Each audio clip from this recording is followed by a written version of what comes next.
Hello, Dr. Gomez here from the University of Texas Health at San Antonio. Today, we're going to talk about the USMLE Step 1, Step 2 CK, and Step 3. I understand that the USMLE Step 1 is going to a pass or fail format in the near future, but for this year, it's still going to remain a numeric value. The USMLE Step 1 score historically has been an important factor in terms of your applications. This is because the grades through the years have become a non-reliable source of comparing students from one institution to the other. So the step one becomes important at the time of getting interview invitations. And that is so because many programs use the step one score as one of the criteria to offer interviews. This is because we receive many applications and it's virtually impossible to read all of them from top to bottom. So is there a magic number that you need to have to get an interview invitation? Well, there is not. I would say that in radiology, the step one scores would range somewhere from 220 to 240, depending on how competitive is the program. Are there other criteria that we use to filter the applications? Yes, there are. Geography, research, extracurricular activities. It is true, we use that too, but I would say that most institutions will consider step one score the most important of the criteria to do that filter. An important question I get from students is, so if I got a very low step one score, let's say less than 220, should I apply to a competitive residency? That's a difficult question, but if you ask me, I would say yes, if you really like that specialty.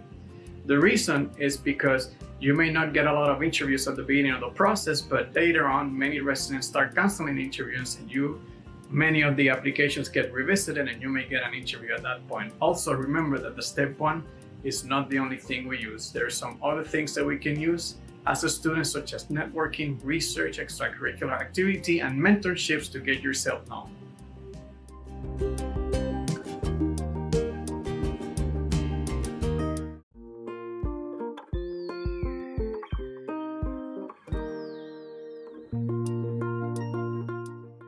So how about the Step 2 CK? The Step 2 CK is important to many programs, and some of them even use the average of the Step 1 and Step 2 to replace the Step 1 number. So if you did very well on the Step 2 CK, it averaged with your Step 1 and it will get your number up. So obviously the Step 2 CK is very good when you do higher than the Step 1, which most students do. So the question is here, to wait or not to wait to take the Step 2 CK? So the common knowledge is that if you did not that good on the step one, you should take the step 2 CK early, let's say July and August, to try to get that step one score up. But remember that once you send your ERAS application, that step 2 score is going to have to go with it. So if you want to play the game, you may send this ERAS application first, then take the step 2, and then you decide if you want to release the score or not. But in all honesty, I would recommend that if you think you did low on the step 1, take the step 2 early and study hard, trust yourself, you're gonna do good on it. The reason I said that is that we usually open the application once and you may release the step 2, but you have to contact the program director, send an email, and do several steps for that step 2 to be noticed, and even with your best efforts, it may not be noticed. If you got a really high step 1 score, usually I would wait and take the step 2 till November, because in all honesty, all it can do is hurt you. So for example, if you got a 255 on the step 1, probably waiting till November wouldn't be such a bad choice. And finally, the USMLE Step 3.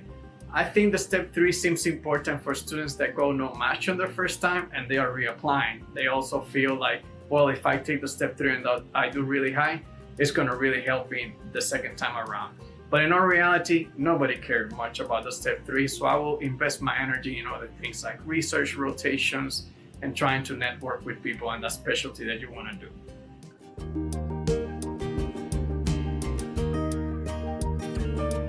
Hello, Dr. Gomez here from the University of Texas Health San Antonio. Today, we're going to talk about social media, specifically if you should be active in social media as a fourth-year medical student applying for a residency program. The short answer is that social media used in the right way could really help you a lot. However, will it replace your application, your hard work as a medical student, your grades, USMLE, and research? Absolutely not. So, which platforms are best for a fourth-year medical student? Definitely will be Twitter and the Med Twitter universe. Twitter tailors to sharing professional information and ideas, which is really helpful as a fourth-year medical student. If you want to learn and get some educational content, you should join Instagram and YouTube. I would leave Facebook and other social platforms for your personal matters. So how being active in Twitter can help you as a fourth-year medical student applying for a residency program. First of all, in today's world with the COVID-19 pandemic and everything going virtual, this is actually the only way you have to network with other medical students from other institutions that you would otherwise meet in the interview process, faculty from institutions you like, residents from all over the nation, and even program directors. Also, in Twitter, you can follow and interact with educational, research, and advocacy efforts.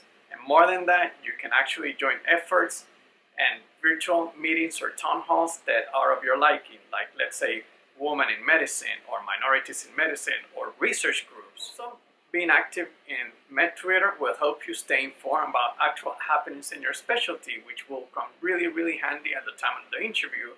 Another thing that is good about MedTwitter and Twitter is mentoring. During the past 3 months, I've had the opportunity to mentor some students, and it's been fantastic. I have been able to answer some of their questions and help them navigate the treacherous waters of the interview process. Last but not least, MedTwitter and Twitter give you the opportunity to showcase all your initiatives and hard work. So, should I join a social media? Should it be good for me? Absolutely yes. I think that joining and being active in a social media platform such as Twitter can provide you a lot of useful information that can come handy at the time of the interview and beyond. Thank you. Hello, Dr. Gomez here from the University of Texas South San Antonio. Today, we're going to talk about recommendation letters, specifically who to ask, how to ask, and when to ask.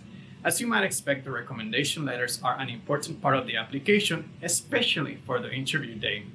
Different from other parts of your application, like the personal statement and extracurricular activities, you have little control of what goes into the recommendation letter. The only thing you have control is who to ask for that recommendation letter. So who is the best person or faculty to write you a recommendation letter? That will be a faculty that you have worked with closely. It could either be in a clinical rotation, that you have worked in research projects, that is a mentor to you through medical school, or even somebody that you have worked in extracurricular activities such as charity. The important thing is that this faculty knows you enough that they can comment about your personality, your work ethics, your industriosity, and your commitment to your own learning. Students always ask me if all the letters should be from people from the specialty that you're going into, and not necessarily. At least maybe one letter should be from that specialty, but the important thing again is that the faculty can comment beyond the generic repetition of a CV in a recommendation letter, which is what we read all the time.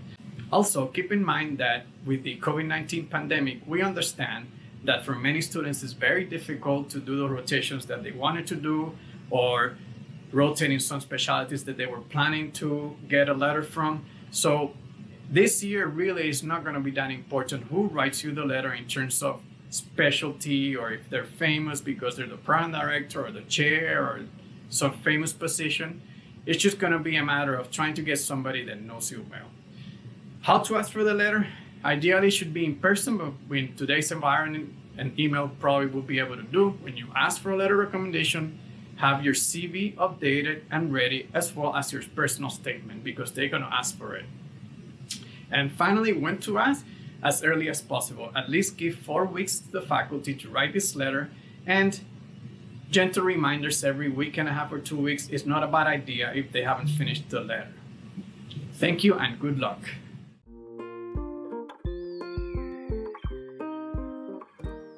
Hello, Dr. Gomez here from the University of Texas South San Antonio. Today we're going to talk about the personal statement.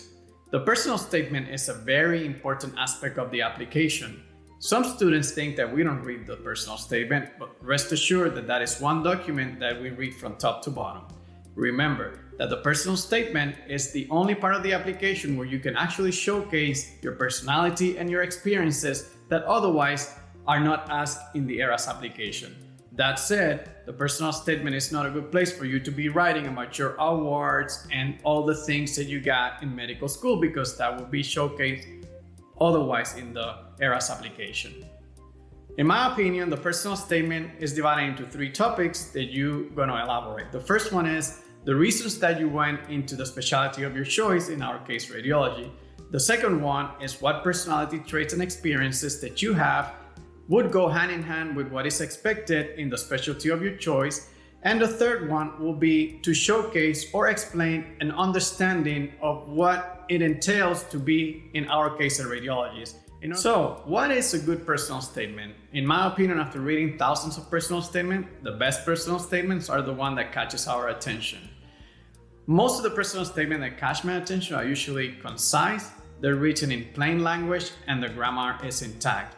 Most of these personal statements are written as a story. They usually start with some kind of anecdote, and they carry on and develop like if it was a plot. There are some problems and there are some solutions. So remember, when you're gonna write your personal statement, keep it concise. Don't be Shakespeare, don't be Socrates. Write a story that is easy to read and is engaging. Post some problems and get some solutions to it. And try to explain the three main topics. Why did you want to go into radiology? What experiences, personality traits, and other things that you have make you an ideal candidate for a specialty like radiology, and show an understanding of what we do as a radiologist. Thank you.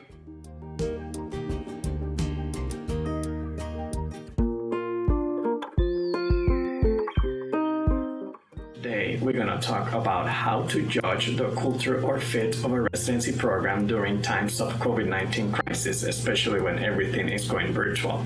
The first thing to understand is that it's really hard to judge the culture or fit of a program in normal times unless you have an in-person rotation throughout the department. So what is a good fit, or what is a good culture that you would like to see in a residency program? Well, to most people, it's just going to a place that they just feel comfortable. It's good to remember that the ACGME dictates all the rules that all the accredited programs in the nations have to follow, and how each residency program goes about being compliant with these ACGME mandates is what actually makes the culture. Experience through the years have taught me that actually a good culture and fit in a program is directly related to how proactive and not reactive the program decides to be in terms of the education. And because of that reactive attitude, these programs go into survival mode. Programs tend to gravitate to checking all the required boxes of the ACGME, but then forget to be proactive and take steps to actually reach for excellence, even in the absence of resources. This negativity and reactivity usually translate to a lot of drama, criticism, and constant negative feedback instead of encouragement and positive feedback. Students who rotate or interview in programs like this sense this proactivity as enthusiasm and as a welcoming environment, mostly because they unconsciously realize that the program indirectly is making resident well-being a top priority.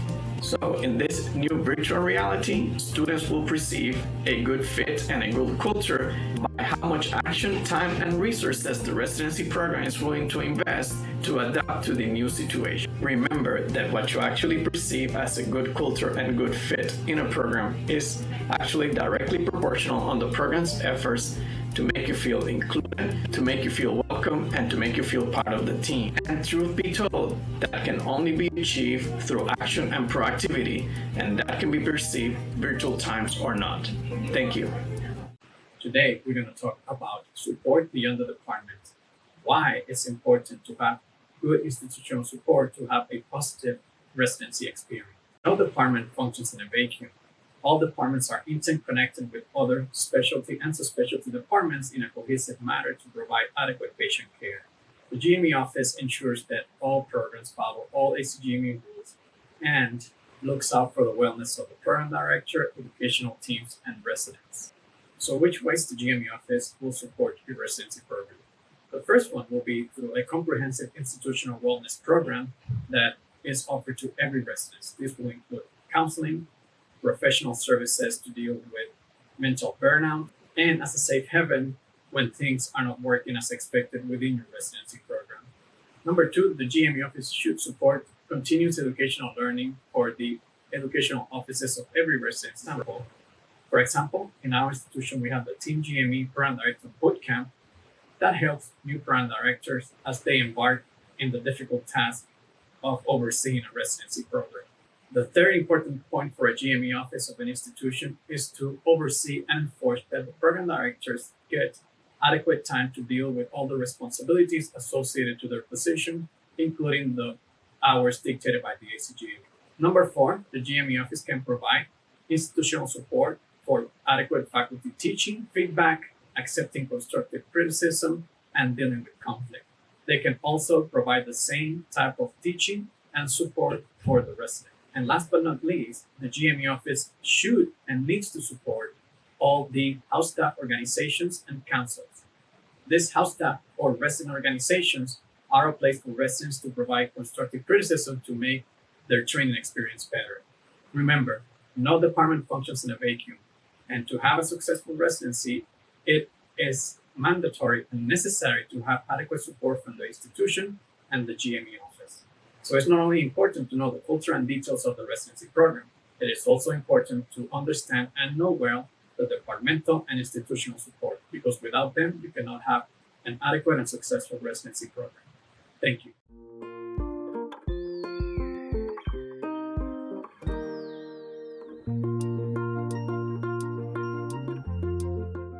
Hello, Dr. Gomez here from the University of Texas South at San Antonio. Today we're going to talk about hobbies. I believe that hobbies is one of the most important parts of the ERAS application when it comes down to the interview day.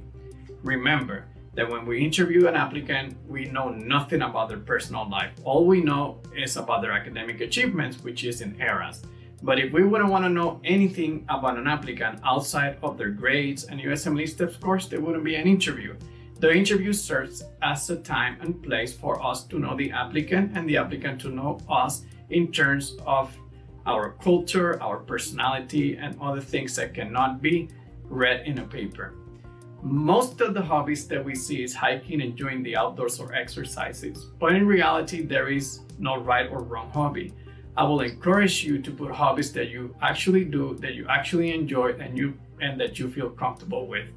The hobbies give us topics for us to start a conversation with you and get to know you in a more relaxed way on something that you feel comfortable and used to.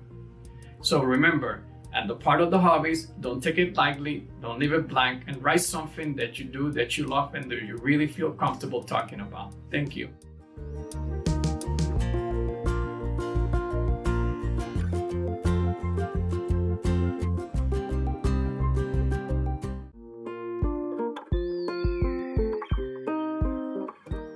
Hello, Dr. Gomez here from the University of Texas South at San Antonio. Today we're going to talk about rotations in radiology as a fourth-year medical student when you're trying to impress and apply for a radiology residency spot.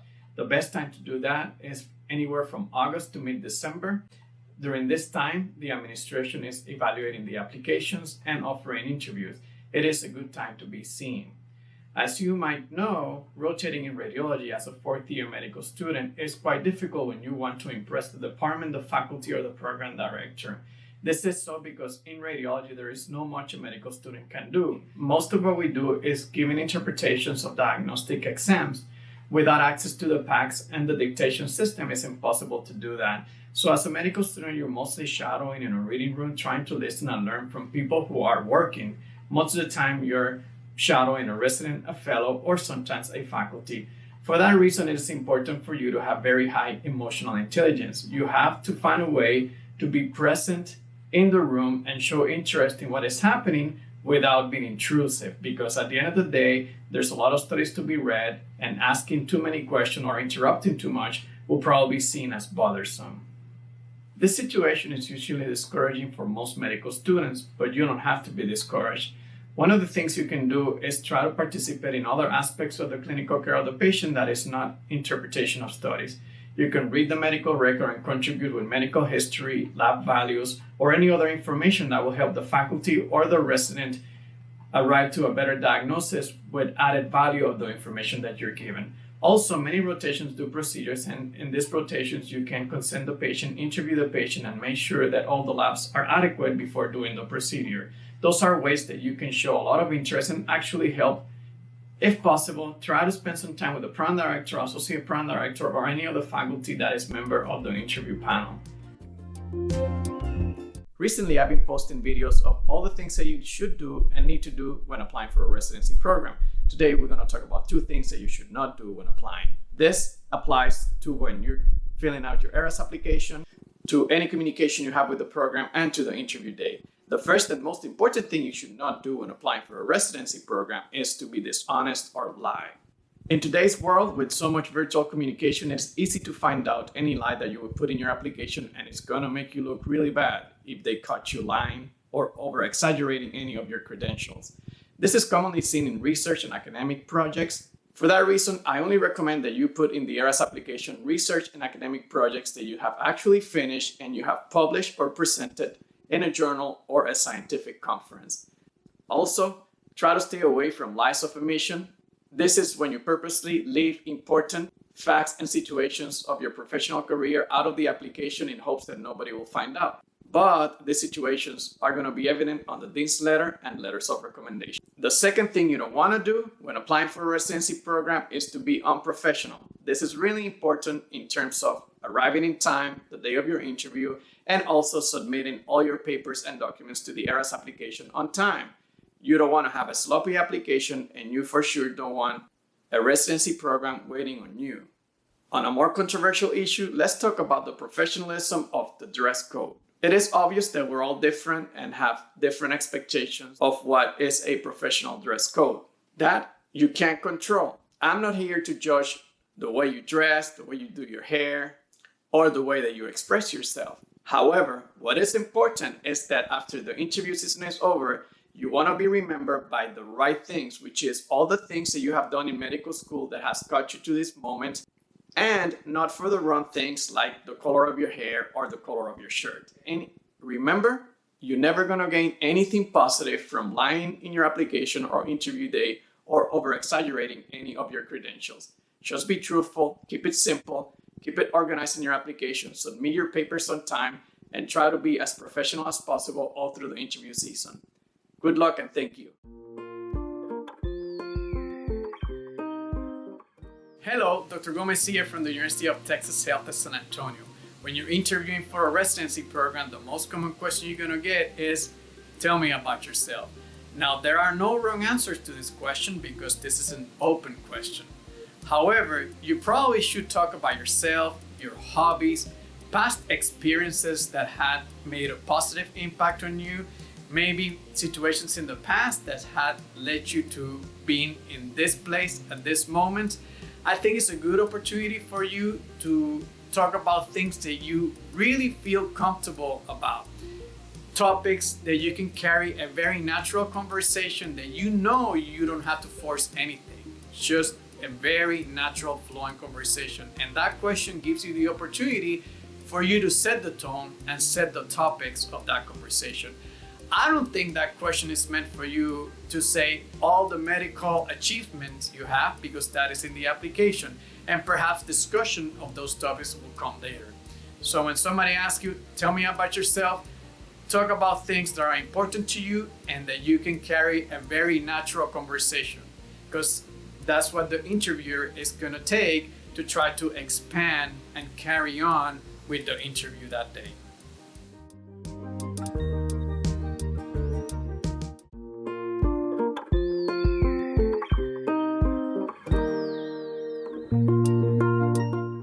Hello, Dr. Gomez here from the University of Texas Health at San Antonio. One of the most common questions you're going to get when you interview for a residency program is, tell me about one of your weaknesses and what have you done to overcome this weakness. This is a very difficult question for applicants because most people don't want to talk about a weakness that in your mind may keep you completely outside the ranking list at the end of the interview season. Most of the applicants feel like this question is a make or break type of question, but it is not. The reality of this question is that what we want to know is not what is your weakness, but how do you deal with your weakness? Meaning, are you an industrious person? Are you somebody who takes ownership of your own mistakes and find ways to make better? Are you resilient? Are you able to work through hardship and come about in a very constructive way to take ownership of your learning? The most common answers we get for this question is, I'm a perfectionist, I'm a workaholic, and I don't know how to say no. You may wish to answer any of these three. However, it is not gonna really set you apart from any of the other applicants because 90 to 95% will answer any of these three. I will encourage you to be honest in some struggle you have had in your professional life and the ways that you have managed to overcome this struggle and make yourself better. For example, a very simple one for myself, it is very hard for me to keep concentration for long amounts of time. And I've learned through my career to work for an hour or an hour and a half max at full concentration and take short breaks of 10 to 15 minutes to clear my mind and then come back to try to be productive. That has worked for me overall to be more productive at the end of the day. It's a simple struggle that I have that I've been able to overcome. So always keep in mind, when somebody asks you about your weakness, they're not really interested in knowing what is your weakness, because everybody has weaknesses. They're more interested in knowing how do you deal with your weakness. Thank you.